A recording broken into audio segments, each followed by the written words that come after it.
তো রেল স্টেশনে আসছেন এখন? জি। আপনি প্যাসেঞ্জার? জি। ট্রেনের? জি। আ কি হইছে আপনার সমস্যাটা কি? আপনাকে দেখলাম টিকিটের জন্য আমি মনে হয় প্রবাসী। বার্গেনিং করতেছেন আপনি। আমি প্রবাসী। আমি আচ্ছা, প্রবলেমটা কি আপনার? 13 বছর প্রবাসী থাকি। আচ্ছা, এখন আমি ইমার্জেন্সি ছুটিতে 10 দিনের জন্য আসছি। আচ্ছা, তা আমি এখন আমার বাড়ি থেকে একটু গ্রামের শহর থেকে দূরে। আচ্ছা, ওখান থেকে তো আমি 200 টাকা দিয়ে টিকিট কাটার জন্য আসতে পারি না। আচ্ছা, তা আমি অনলাইনে আমার এক ভাই ভাই বাজার দিয়ে কাটাইছি। আচ্ছা, আচ্ছা। তো উনি জিজ্ঞেস করছে টিকিট কোথায়? তা আমি ওনার টিকিট দেখাইছি। ট্রেনের ভিতরেও দেখাইছি। ওনারা কিছু বলে নাই ১ম যে টিকিটের মধ্যে আপনার নাম লাগবে, আইডি লাগবে। যাক আপনার টিকিট ছিল তো না? হ্যাঁ। অনলাইনে টিকিট? অনলাইনে আমার টিকিট আচ্ছা, দেখানো আছে। যাক অনলাইন টিকিট ছিল এই তো? হ্যাঁ, ওনাকে আমি এখন টিকিট দেখাইছি। উনি বলতেছে না এটা চলবে না, একটু সাইডে আসো। অনলাইন আরো টিকিট চলে না। এরকম এখানে অনলাইন টিকিট চলে না, এরা চার্জ করে, ওভার হ্যাঁ। চার্জ করে। এরকম আমি দেখছি বিদেশি প্যাসেঞ্জার দেখলে মানে তাদেরকে আপনি কি প্রবাসী, আপনি বাইরের যাত্রী? জি।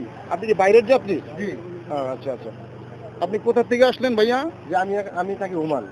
ওমান থাকেন না? এখানে আসলেন কোথা থেকে আপনি? আমি আছি গফরগাঁও থেকে। কোন ট্রেনে আসলেন?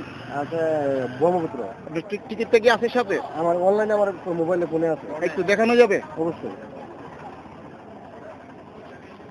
এখানে এই অভিযোগটা পাওয়া যায় যে অনলাইন টিকিট থাকার পরেও এরা চার্জ করে এবং এদের থেকে আবার অতিরিক্ত টাকা পয়সা আদায় করার অভিযোগ আমার কাছে রয়েছে। বিধায় আমি সরেজমিন তদন্ত করতে আসার পরে আজকে আপনাকে পেলাম এবং দেখতেছি সে আর্গুমেন্ট করতেছে, আরো কিছু লোকও দেখতেছি। সবাই মানে এখানে যে একটা পরিস্থিতি হয় যে মনে হয় প্যাসেঞ্জার যারা আসে তারা মনে হয় মানে বিশাল অপরাধ করে ফেলাইছে এরকম আর কি। আচ্ছা, আমি ওনারে বলতেছি আমার অনলাইন টিকিট ছিল আপনার তাই না? অনলাইন টিকিট থাকার পরেও তারা এইভাবে চার্জ করতেছে তাই না?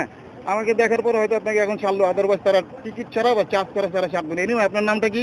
মোহাম্মদ আলী নওয়াজ। মোহাম্মদ আলী নওয়াজ। ওকে, ওকে, ঠিক আছে, আপনি ছেড়ে দিচ্ছেন না? আমি ওনাকে বলছি যে প্রথম টিকিট আচ্ছা, সে সমস্যা হলে প্রথম আপনারা নামাই দেন। টিকিট আছে না, এটা কোনো সমস্যা না। আজকে আপনারা কেন এখানে কর্মকর্তারা পর্যন্ত বলা আছে অনলাইন টিকিটে কোনো চার্জ করা যাবে না, অনলাইন টিকিট আছে এবং তারা অনলাইন টিকিট থাকলে বিদেশি প্যাসেঞ্জার দেখলে তাদের থেকে এরকম অতিরিক্ত টাকা এবং অযথা হয়রানি করে এবং অনেক টাকা পয়সা হয়রানি করে। Anyway thank you very much, thank you very much. Allah হাফেজ, ভালো থাকেন। হ্যাঁ।